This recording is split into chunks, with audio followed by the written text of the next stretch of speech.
Nous sommes de retour, madame, monsieur, à notre magazine de télévision. Je vais vous dire encore une fois, bonjour, j'espère que ça va très bien chez vous, vous êtes en forme, de bonne humeur. On garde le sourire quand même avec l'hiver. Il y a des journées comme ça, c'est vrai, mais il y a des journées où ça descend, c'est quand même merveilleux. Nous avons à l'émission aujourd'hui une grande dame, madame Sarah Diomandé. Elle est originaire de la Côte d'Ivoire. Nous sommes allés assister tout récemment à une grande réception qui a réuni quand même, oh là là, des grandes personnalités diverses, évidemment, ce qu'on peut appeler une soirée afro-culturelle ou en fait qui réunit des afro-descendants. Il s'agissait de la création, de l'ouverture même de cet organisme. Et justement, nous avons la grande dame, celle qui a organisé, celle qui nous a invités à découvrir tout ce beau monde. Elle est avec nous ici, mais la question que l'on se posait justement à cette interview, pourquoi cette soirée? Pourquoi réunir tout ce beau monde de diverses origines? J'ai même vu un beau couple là où le mari est africain et puis sa femme, elle est espagnole. J'ai dit, oh là là, c'est du feu! Ça a dit, mais ça fait plus de 30 ans! C'est merveilleux! Bonjour Sarah, comment ça va? Bonjour Henri, ça va bien, merci. C'est un plaisir et un honneur que de vous avoir. Toujours un plaisir d'être avec vous aussi. Dites-moi, bravo tout d'abord. Merci. Pour cette grande soirée. On va juste récapituler un petit peu avant de présenter, peut-être dans une prochaine émission, où on va peut-être déjà montrer quelques extraits de cette soirée pétillante, avec grand déploiement, beau décor, des beaux plats. En fait, moi, j'ai bien mangé, mais malheureusement, j'ai pas fini tout mon plat. Je m'excuse comme toujours. Dites-moi, le contenu même de cette soirée, pourquoi une telle soirée ici à Montréal? Ok. Donc, en fait, cette soirée a été organisée pour le lancement de la Fondation Thrifty. Et pourquoi le lancement de la Fondation Thrifty? Parce que la Fondation Thrifty a été créée pour accompagner les familles afrodescendantes face aux défis du Canada. Ensuite, travailler sur la santé mentale des parents et des enfants. Et aussi réfléchir et pointer du doigt, mettre en lumière le taux de dossiers, le pourcentage de dossiers ouverts pour les afrodescendants auprès de la DPJ. Le taux de dossier, je retiens taux de dossier. Oui. Et je le mets en rouge et en gras. Tout à fait. On parle de quel pourcentage ici, là? On parle de nous des chiffres quand on dit de taux de dossier par rapport à l'autre phrase que vous n'avez pas dit. Parce que vous avez ciblé les afro-descendants. Donc, sur 100% des dossiers qui sont ouverts, les afro-descendants ont 50% des dossiers. Pardon? Oui. Sur 100% des dossiers ouverts. Oui. Donc, les dossiers qui ont un lien avec d'autres origines. Tout à fait. Les afro-descendants ont fait 50%. Ont 50%. OK. Oui. Est-ce qu'on a déjà fait quelques extrapolations qui nous conduisent à une conclusion? Peut-être rapido presto. Moi, dans mes analyses et en discutant avec les spécialistes, parce qu'on continue, et aussi en discutant avec les familles, bon, pas toutes les familles, mais quelques familles avec qui on a l'occasion de travailler, soit c'est la non-compréhension de ce que demande le Canada. Ah. Oui. C'est vraiment une incompréhension entre la culture africaine et la culture canadienne, québécoise, et les lois aussi. Oui, parce que dépendamment en fait des pays et des origines, on sait que les éducations sont différentes. Il y a certaines façons de fonctionner qui sont assez différentes. Et le Canada a certaines lois et une vision de la protection de l'enfant. Et en fait, quand les immigrants ils arrivent, est-ce qu'ils prennent réellement le temps? C'est vrai qu'à l'aéroport, on donne un long document, il y a vraiment beaucoup de paperasse à lire. Oui. Mais est-ce que les gens prennent le temps réellement de comprendre, de lire déjà et de comprendre ce qu'on leur demande? Je donne un exemple très pratique et très simple.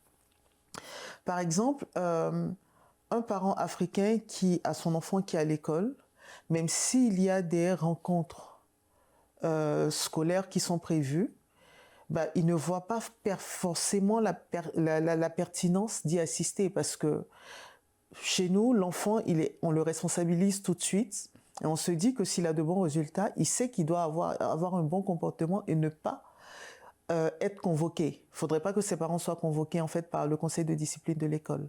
Donc, même s'il y a des rencontres, le parent ne voit pas la pertinence d'assister à toutes les rencontres. Et ça déjà, au niveau du Canada et dans le système scolaire, et aussi au niveau de la direction de la protection de la jeunesse, ça ne fonctionne pas. C'est vraiment pas en phase. Ça, c'est un premier point. En fait, c'est mal vu, quoi. Voilà, c'est mal vu. On considère ce parent comme étant irresponsable. Tout à fait. Quelque part. Et si au-delà de ça, on sait qu'à partir de la préadolescence, dépendamment des origines, les enfants commencent à avoir des comportements en fonction des enfants. Il y a toujours des attitudes qui ne sont pas, ils sont pas très sages en fait.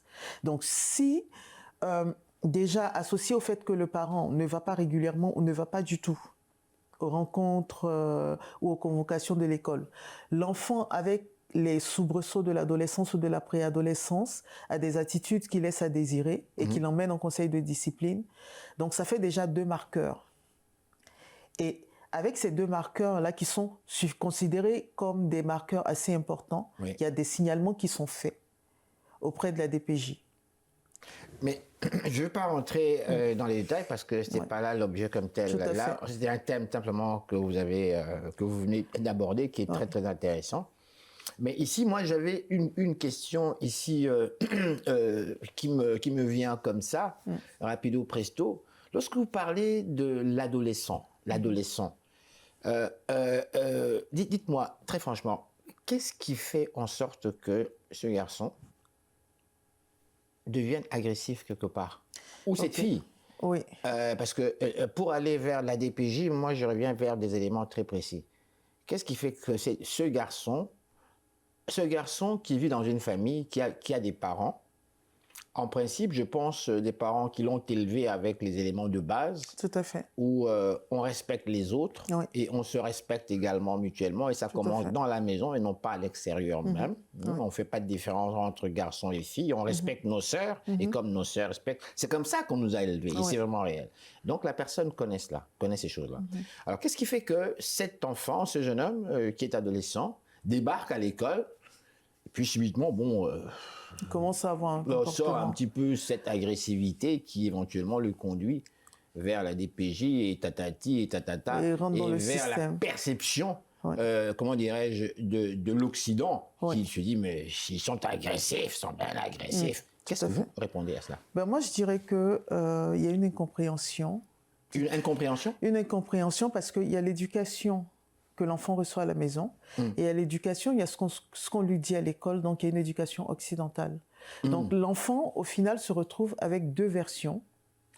Et parfois, il se retrouve dans un monde qu'il ne connaît pas et qu'il ne maîtrise pas. Parce que la plupart des enfants qui sont concernés sont soit certes nés au Canada ou sont arrivés après avoir eu un vécu chez eux, ailleurs, dans leur pays d'origine. Et quand ils arrivent, ils vivent, même ceux qui naissent ici, c'est vraiment une vie en communauté avec l'éducation en communauté. Donc quand on est encore plus jeune, ça passe. Mais quand on commence à être adolescent, qu'on commence à se poser certaines questions, finalement, on se sent incompris dans les 2 mondes.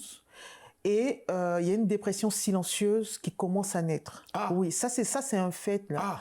Oui, plusieurs de nos enfants qui se retrouvent dans ce genre de problématiques, c'est pour ça qu'on a parlé de la santé mentale en fait, ont une dépression silencieuse parce que le parent est tout le temps, comment je vais dire ça, le parent est en train de travailler pour chercher à régler en fait les factures et mettre l'enfant dans un confort. Gagner justement. Oui.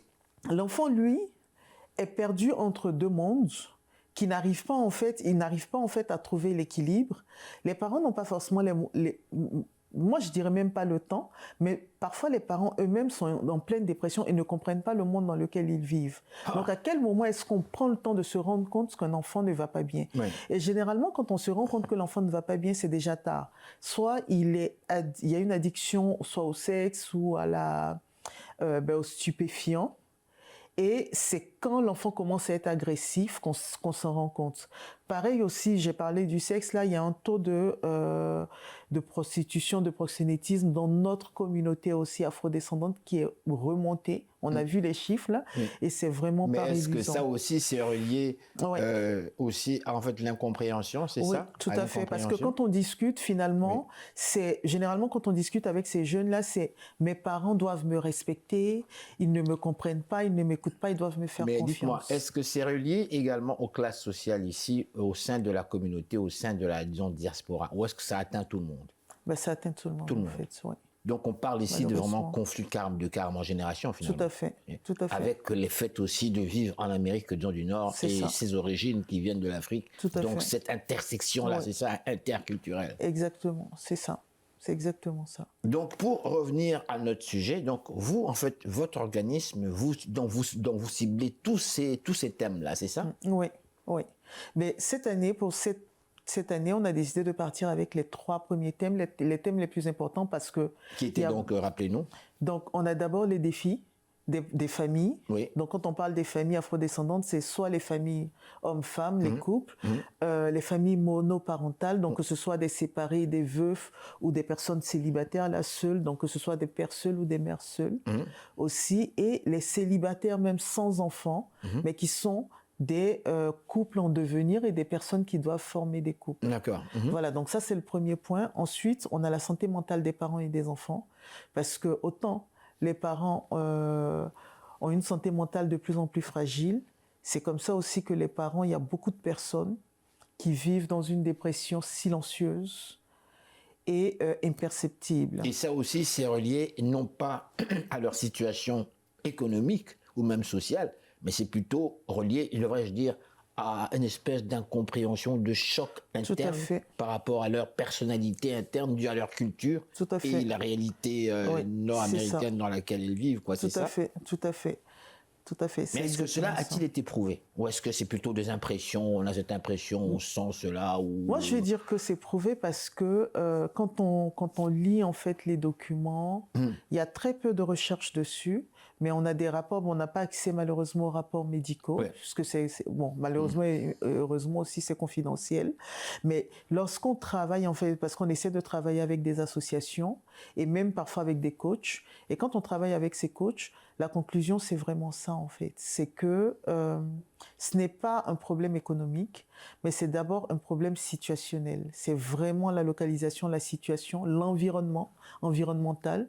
Les personnes ne comprennent pas forcément tout ce qu'il y a, parce que quand on arrive, il n'y a pas forcément le temps de l'intégration, ça se fait, c'est un processus qui est long et qui se fait tout le temps. Mais il faut commencer quelque part. Et ce quelque part-là, ça ne commence jamais, que les gens sont embarqués en fait dans une vie qu'ils n'ont jamais connue, qu'ils ne maîtrisent pas, et ils essaient de s'en accommoder, et c'est toujours pas évident. Et derrière, quand on n'est pas bien avec soi-même, derrière, il y a encore il y a un déclin en fait. Il y a la situation économique qui prend un coup, ensuite il y a la situation physique. Il y a des statistiques qu'on a vues récemment, parce que j'ai essayé de pousser un peu ces statistiques-là pas loin, et assez loin, je vais dire. Et ce qui en est ressorti, c'est que de plus en plus, avant, la population afrodescendante était moins exposée à toutes les formes de cancer. Mais de plus en plus, les chiffres grimpent. Et on sait que la source du cancer, c'est d'abord le stress. C'est le stress. Le stress est une maladie post-traumatique du cancer. Et de plus en plus, en fait, malheureusement... Et ça, évidemment, ça a été prouvé, quoi. Oui, oui. Et ça, moi, on continue de faire des recherches avec nos équipes pour chercher à comprendre, parce on essaie de prendre des thématiques et puis on essaie de creuser pour comprendre c'est quoi la source profonde, en fait. Et c'est toujours relié, en fait, à plusieurs thématiques, dont les 3 premières thématiques ont été sélectionnées. Et donc, c'est pour ça que le dîner gala que nous avons fait le samedi 8 a eu lieu sous le thème du Nouvel An de l'amour. Et c'était l'estime de soi. Donc, s'aimer soi-même, apprendre à se découvrir, à s'apprécier, à se souhaiter les vœux. Et c'est la première édition, nous espérons pouvoir pérenniser. Et derrière ça, en fait, durant l'année, nous aurons plusieurs activités. On a eu aussi le plaisir de recevoir une star de la télévision ivoirienne, de passage, qui est Madame...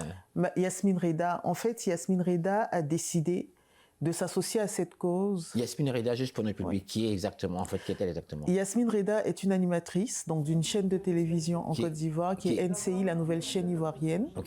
Et elle est sur une émission qu'on appelle Les Femmes d'ici, donc qui traite en fait de plusieurs problématiques, mais des problématiques assez pragmatiques. Liées à la femme, quoi. Ah oui, liées à la femme. Et elle, en fait, pourquoi est-ce qu'on l'a choisie? C'est une personne qui a été aussi dans la diaspora, mais plutôt à Londres, pas au Canada, mais qui est arrivée jeune, qui a fait des études. Elle a été épouse, mère au foyer. Elle s'est retrouvée, elle a vécu des violences conjugales. Ah bon? Elle s'est retrouvée, à Londres, donc. Oui. Elle s'est retrouvée mère seule avec son fils. Il fallait tout reprendre, donc aller au cours, trouver du travail. Et donc en fait, elle connaît vraiment, elle a vécu vraiment. Oh là là, c'était la personne dont on choisit. Voilà, c'est pour ça, c'est justement pour ça qu'elle a été sélectionnée. Donc c'est la voix en fait qui s'associe à nous pour porter. C'est vrai qu'elle n'est pas, elle ne vit pas au Canada, mais c'est une manière de montrer en fait à toute la population afrodescendante qui vit au Canada que ce n'est pas un problème inhérent aux personnes qui vivent dans la diaspora, mais même il y a des personnes qui l'ont vécu et qui ont réussi en fait à surmonter ces difficultés-là. C'est vraiment pour montrer de manière concrète, parce que généralement on parle, mais il n'y a pas de preuve concrète. Elle, c'est une preuve concrète en fait. Ben, je dois vous dire déjà merci parce que le temps presse. Juste le mot de la fin, puisque vous êtes déplacé quand même pour venir nous en parler. En conclusion, qu'est-ce qu'on dit? Ok. En conclusion, moi déjà, je tenais à vous dire merci parce que vous avez été avec nous durant cette soirée. Nous espérons que vous avez apprécié. On tenait à dire merci à toutes les personnes qui s'associent à cette cause et qui ont été présentes le 8, et principalement à l'ambassadeur de la Côte d'Ivoire au Canada, M. Ouattara Bafétigé, qui s'est déplacé personnellement pour nous accompagner et nous montrer son soutien, et on espère là qu'il nous soutiendra. Et après, on fait un appel, en fait, pas un appel aux dons, mais un appel aux mécènes, parce que c'est quelque chose qui est financé. Ce sont des activités qu'on essaie de financer sur fonds propres. Et là, on a vraiment de plus en plus besoin, parce qu'il y a beaucoup de personnes qui commencent à venir. On a besoin, en fait, d'un élan de toute la... Moi, je ne parle même pas que des afrodescendants, mais de tout le monde pour pouvoir grandir. Bien, je dois vous dire déjà merci. Merci beaucoup d'avoir participé à cette émission. Merci à vous. Alors voilà, madame, messieurs, restez là. Nous sommes de retour tout de suite après ces réclames publicitaires.